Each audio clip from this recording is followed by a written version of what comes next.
अगर आप जियो air fibre install करने से पहले ये वीडियो देख रहे हो तो ये आपका बेस्ट डिसीजन होने वाला है। 6 मंथ्स पहले मैंने भी जियो एयर फाइबर लगवाया था और इस वीडियो में आज मैं अपना पर्सनल एक्सपीरियंस आपके साथ शेयर करने वाला हूँ। तो हम लोग बहुत सारे टॉपिक्स को कवर करेंगे, जैसे कि स्पीड कैसी आ रही है, क्या बारिश में नेटवर्क खराब होता है कि नहीं, गेमिंग के लिए कैसा होने वाला है, OTTs वगैरह कैसे चल रहे हैं और पैसे कितने मुझे देने पड़ रहे हैं, प्लान्स वगैरह मैं समझाऊंगा और साथ ही साथ उसमें एक प्लान में कौन सा OTT आता है, ये सारी चीज़ें भी समझाऊंगा।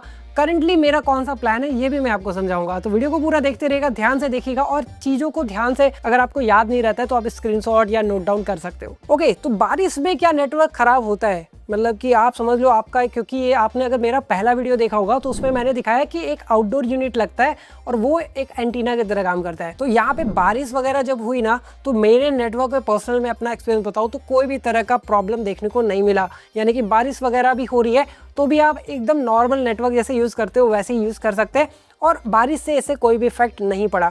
एटलीस्ट मेरे साथ तो ऐसा नहीं हुआ। अब स्पीड के बारे में बात करूं कि स्पीड कैसा आता है, तो क्या मैंने जब पहले दिन लगवाया था जो मेरा 30 Mbps का जो मैंने स्पीड आपको दिखाया था, क्या अभी भी वैसा ही आ रहा है? तो जी हाँ दोस्तों, अब मैंने हालांकि प्लान को चेंज करा लिया है। अब मैंने 30 Mbps से 100 Mbps का प्लान कर लिया है, जिसका मुझे अराउंड 1060 रुपए के आसपास देना पड़ता है इंक्लूडिंग GST। बट हाँ, अभी भी मुझे अच्छा खासा स्पीड देखने को मिल रहा है। डाउनलोड स्पीड तो एकदम एक्यूरेट है, यानी कि 100 Mbps बोला है तो 100 Mbps के आसपास दे ही देता है। हालांकि आप ध्यान रखना, ये वायरलेस कनेक्शन है ना, तो आपको जैसे वायर्ड कनेक्शन में एकदम फिक्स स्पीड आती है बढ़िया से, वैसी स्पीड आपको देखने को नहीं मिलेगी।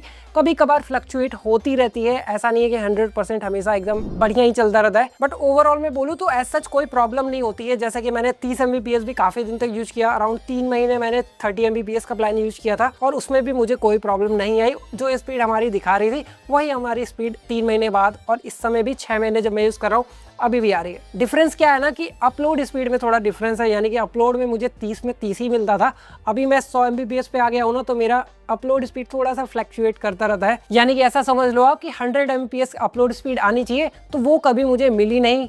60-50 Mbps ऐसे के आसपास आपको अपलोड स्पीड देखने को मिल रही है मेरे एरिया में। मेरे पर्सनल जो मेरा एक्सपीरियंस है उसके बात मैं कर रहा हूँ। हो सकता है आप अपने एरिया में लगवाओ तो आपको 100 आउट ऑफ 100 ही देखने को मिले, डाउनलोड भी और अपलोड भी। अब बहुत सारे लोगों को क्वेश्चन होता है कि शाम को जब 8 से 11 बजते हैं ना, तो उस समय पीक आवर होता है, वहाँ पे सबसे ज्यादा लोग इंटरनेट यूज करते हैं, तो क्या वहाँ पे कुछ इंटरनेट फ्लक्चुएशन, स्पीड वगैरह डिफरेंस देखने को मिलता है? तो मेरे पर्सनल एक्सपीरियंस में मुझे ऐसा कुछ देखने को नहीं मिला। मेरा 100 Mbps का प्लान मैंने भरवाया है, 30 Mbps भी मैंने यूज किया था 3 महीने, उसमें भी कोई प्रॉब्लम नहीं थी और इसमें भी कोई प्रॉब्लम नहीं देखने को मिल रही है। एंड एक और कंसर्न आपको जरूर से होगा, जो कि है 1000 GB का लिमिट, FUP लिमिट यहाँ पे आपको देखने को मिलता है ना, 1000 GB का। तो वो क्या है वो मैं आपको जल्दी से समझा देता हूँ। जिनको नहीं पता मैं आपको बता दूँ, ये जियो का एयर फाइबर जो है ना, वो मंथली प्लान ये अनलिमिटेड नहीं है। एक्चुअली में यहाँ पे आपको 1000 GB तक का यहाँ पे लिमिट दिया जाता है। अब देखो, कहने के लिए टर्म जो अनलिमिटेड है ना, वो कंपनी यूज इसलिए करती है कि आप 1000 GB का एक महीने का थ्रेशोल्ड जब टच करोगे ना, उसके बाद भी यहाँ पे आपको स्पीड देखने को मिलेगी। ऐसा नहीं इंटरनेट चलना बंद हो जाएगा, चलेगा। बट प्रॉब्लम क्या है ना यहाँ पे कि यहाँ पे आपको स्पीड बहुत ही स्लो हो जाएगी, यानी कि 64 kbps की स्पीड हो जाएगी, विच इज वेरी स्लो। आप कुछ नहीं कर पाओगे, नॉर्मल ब्राउजिंग हो सकता है हो जाए, उसके अलावा कुछ भी नहीं हो पाता है। तो लकीली मेरा कभी भी किसी भी महीने का पिछले लास्ट 6 महीनों में हमने 1000 GB का थ्रेशोल्ड कंप्लीट किया ही नहीं। यानी कि मेरा जो पर्सनल एक्सपीरियंस है, जो मेरा पर्सनल यूज है और हमारे घर में जो भी यूज होता है ना, हमने कभी भी 1000 GB को क्रॉस नहीं किया। तो यहाँ पे आपको ध्यान रखना होगा कि आपका पर्सनल यूजेस क्या है, आप पर डे कितना यूज करते हो, या फिर आप महीने में क्या 1000 GB को यूज कर पाओगे कि नहीं, वो आपको ध्यान देना पड़ेगा। और जैसे ही मंथली बिलिंग साइकिल कंप्लीट होती है, वैसे ही ये डेटा रिन्यू हो जाता है और पुराना वाला डिलीट हो जाता है। फॉर एग्जाम्पल, आपने मान लो 600 GB या 700 GB कंप्लीट किया है, आपका 300 GB स्टिल रिमेनिंग है, बट जैसे ही मंथ चेंज होता है ना, वैसे ही वो 1000 आउट ऑफ 1000 GB हो जाता है। तो आप पुराने वाले को कैरी फॉरवर्ड नहीं कर सकते। एंड बहुत सारे लोगों को ये भी कंफ्यूजन रहता है कि मैं अपनी डेटा को कैसे चेक करूं कि मैंने कितना यूज कर लिया। तो सिंपल है, आप फोन में अपने माई जियो ऐप इंस्टॉल करो, तो नीचे जाओगे आपने, तो यहाँ पे एयर फाइबर का जो ऑप्शन है वो आ जाता है। यहीं पे आपको डेटा देखने को मिल जाता है, जैसे कि मेरे में दिखा रहा है जो डेटा आउट ऑफ 1000, तो ये डेटा मेरा बचा हुआ है अभी का, इस महीने का। अब आपने हमारी इंस्टॉलेशन वाली वीडियो में देखा होगा कि वहाँ पे हमारे पास एक सेट टॉप बॉक्स भी देखने को मिला था। अब वो सेटअप बॉक्स का बहुत सारा क्वेश्चन काफी लोग को रहता है कि क्या ये लैग करने लगता है क्या, मतलब कुछ दिन हमने यूज किया इसको और फॉर एग्जांपल हम यूज कर रहे हैं 2-4 महीने, क्या उसके बाद ये लैग करने लगता है क्या, कैसा UI एक्सपीरियंस रहता है? तो देखो मैं बता दूं, एक बहुत ही महंगा वाला कुछ नहीं मिल रहा है यहाँ पे। तो आपको एकदम full on performance starting day 1 से भी देखने को नहीं मिलेगा। वही जो हमारी नॉर्मल टीवी आती है ना 15-20 हज़ार की, उसी टाइप का परफॉर्मेंस देखने को मिलता है। और ऐसा नहीं है कि आज के समय में ये लैग करने लगा है, अभी भी वैसे ही चल रहा है। कभी कभी देखो हल्का फुल्का लैग तो करता ही है, वो डे 1 से था, बट अभी भी वो ऐसा ही है, ऐसा नहीं है कि वो बहुत ज़्यादा लैग कर रहा है। और ये रहा हमारा जियो का रिमोट जो हमारे सेट टॉप बॉक्स के साथ आता है, और ये भी अच्छा अभी भी परफेक्ट काम कर रहा है, कोई इशू अभी तक तो इसमें नहीं आई। And the next big question is about OTT कि ये कैसा चलता है, मतलब OTT वगैरह क्या मुझे सब्सक्रिप्शन अलग से लेने पड़ेंगे या फिर मुझे कुछ रिन्यू करना पड़ता है, या फिर जैसे हर महीने बीत रहे हैं तो क्या मुझे हर महीने कुछ करना पड़ेगा कि हमारा OTT वगैरह चलता रहे।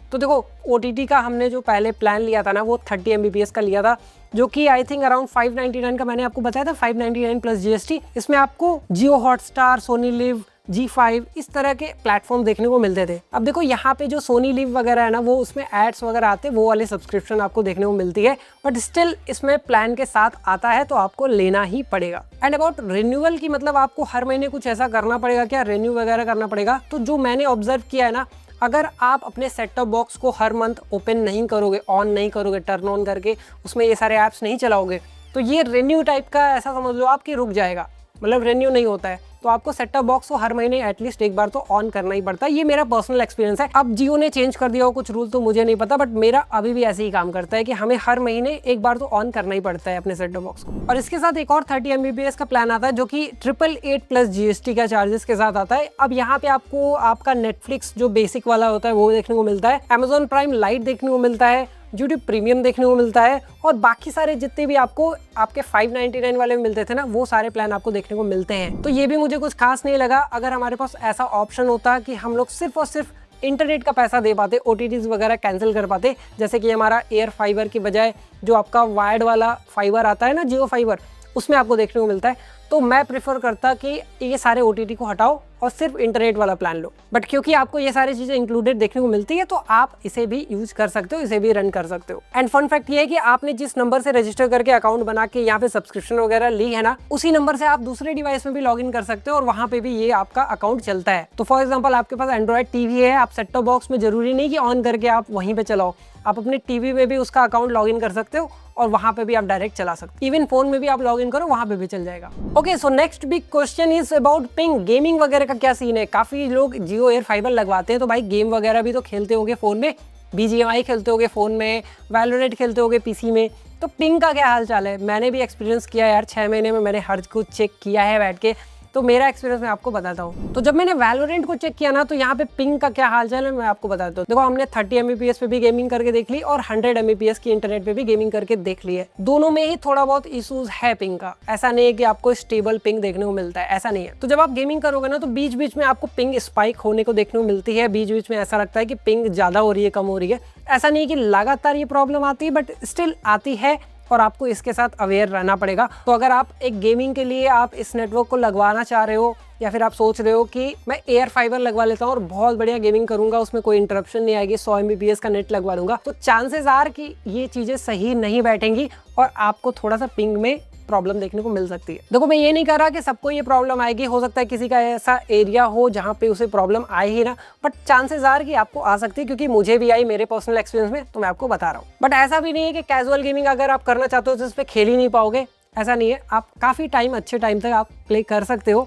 कभी कभी ये इश्यूज होते हैं, तो मैंने आपको मेंशन कर दिया। एंड बात करें आउटडोर यूनिट, जो आपका आउटडोर यूनिट ऊपर लगता है ना, जो मैंने वीडियो में दिखाया भी था कि ये बाहर साइड लगेगा, मतलब बारिश धूप सब कुछ इस पे लगेगा, तो क्या ये मेरा अभी कैसा परफॉर्मेंस दे रहा है? क्या कुछ खराब हो गया, कुछ टूट गया तार, पानी से भीग के कुछ खराब हुआ, ये सब बारे में बात करूँ तो देखो, बारिश से तो कुछ नहीं हुआ अभी तक, हवा वगैरह भी चली, विंडी इन्वायरमेंट भी था, तो ऐसा नहीं है कि वो मूवमेंट से मतलब हिल गया, उसका डायरेक्शन जैसा इंस्टॉलेशन होके गया था ना, अभी भी वैसा का वैसा पड़ा हुआ है। बट एक कंसर्न है मेरा, जो कि मेरा पर्सनली कुछ इश्यूज तो नहीं हुआ, बट काफी लोग का हो सकता है, वो है दोस्तों मंकीज से प्रॉब्लम। देखो, अगर आपके एरिया में, आपके घर के आसपास मंकीज वगैरह आते हैं ना, तो आपका जल्दी ही वो चीज खराब हो सकता है, यानी कि तार वगैरह खराब हो गया, या फिर वो जो यूनिट लगा है उसको ही मूव कर दिया मंकीज ने, तो ये सारी इश्यूज आ सकती है। तो इसका आप ख्याल रखना कि आप ऐसी जगह लगवाओ जहाँ पे मंकीज वगैरह पहुंच ना पाए। बाकी हवा वगैरह, बारिश से कोई इश्यूज नहीं हुई मुझे। एंड इसके साथ साथ ही बहुत ही अच्छा क्वेश्चन रहता है लोगों का, जो कि है फ्री इंस्टॉलेशन को लेके। भाई साहब, फ्री इंस्टॉलेशन के नाम पे काफ़ी लोग कंफ्यूज हो जाते हैं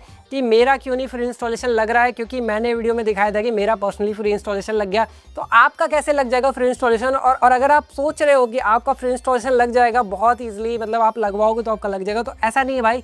रूल्स चेंज होते रहते हैं। अभी के रूल कुछ और हो गया है, मैंने जब लगवाया था तो कुछ और रूल था।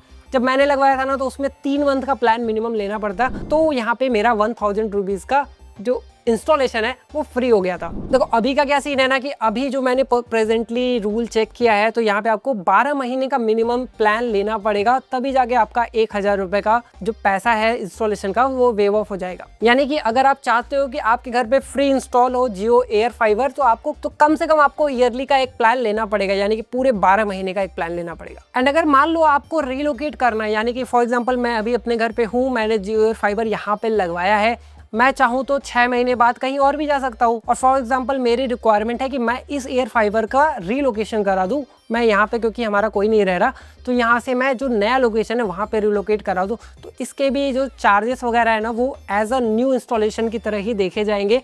जियो कहता है कि ये एक न्यू इंस्टॉलेशन की तरह ही है, तो 1100-1200 रुपये के आसपास आपको इसका भी चार्ज देना पड़ सकता है। तो रीलोकेशन करना है आपको तो उसका फ्री नहीं है, आपको चार्ज देना ही पड़ेगा। एंड इसी के साथ वीडियो को एंड करने का टाइम आ गया है, और मैं फाइनल कंक्लूजन अपना दूं कि मेरा कैसा एक्सपीरियंस रहा, और मैं अगर रिकमेंड करना चाहूँगा तो मैं क्या रिकमेंड करूँगा। तो देखो, अगर आपके एरिया में ये जियो एयर फाइबर के अलावा कोई ऑप्शन नहीं है, यानी कि वायर्ड ब्रॉडबैंड का ऑप्शन ही नहीं है, आपके पास सिर्फ और सिर्फ वायरलेस कनेक्शन लगाने का ही ऑप्शन है, देखो भाई तभी इसके तरफ जाना। मैं नहीं बोलूँगा अगर आपके पास वायर्ड कनेक्शन है, आपके एरिया में आया हुआ है, तो आप फिर भी वायरलेस कनेक्शन की तरफ जाओ, मेरा रिकमेंडेशन नहीं रहेगा। तो मैं तो यही रिकमेंड करूंगा कि जितने भी लोग ये वीडियो को देख रहे हैं, आप नीचे कमेंट करिए अपने लोकेशन के साथ, आप किस लोकेशन में रहते हैं, और उसके साथ बाकी लोग बता पाएंगे आपको कि क्या उस लोकेशन में एक वायर्ड कनेक्शन आया हुआ है या फिर आपको वायरलेस की तरफ ही जाना है। तो अगर आपके एरिया में वायर्ड कनेक्शन आया होगा तो आप वायरलेस की तरफ मत जाइए, जियो फाइबर की तरफ जाइएगा, या फिर किसी और भी ब्रॉडबैंड कनेक्शन की तरफ जा सकते हैं। तो जियो एयर फाइबर उन्हीं के लिए है जिनके पास कोई ऑप्शन नहीं है, और जियो एयर फाइबर लगाना एक मजबूरी है, या फिर कोई भी एयर फाइबर लगवाना एक मजबूरी है। अगर ये वीडियो आपको अच्छा लगा है दोस्तों, तो इस वीडियो को भी देखिएगा। यहाँ पे मैंने जियो एयर फाइबर के इंस्टॉलेशन प्रोसेस के बारे में बताया है, काफी डिटेल में चीजें बताई है, तो आप जरूर से इस वीडियो को देखिएगा। वीडियो अच्छा लगा है तो लाइक जरूर से करिएगा, चैनल को सब्सक्राइब कर दीजिएगा ताकि हम लोग और तेजी से ग्रो करें।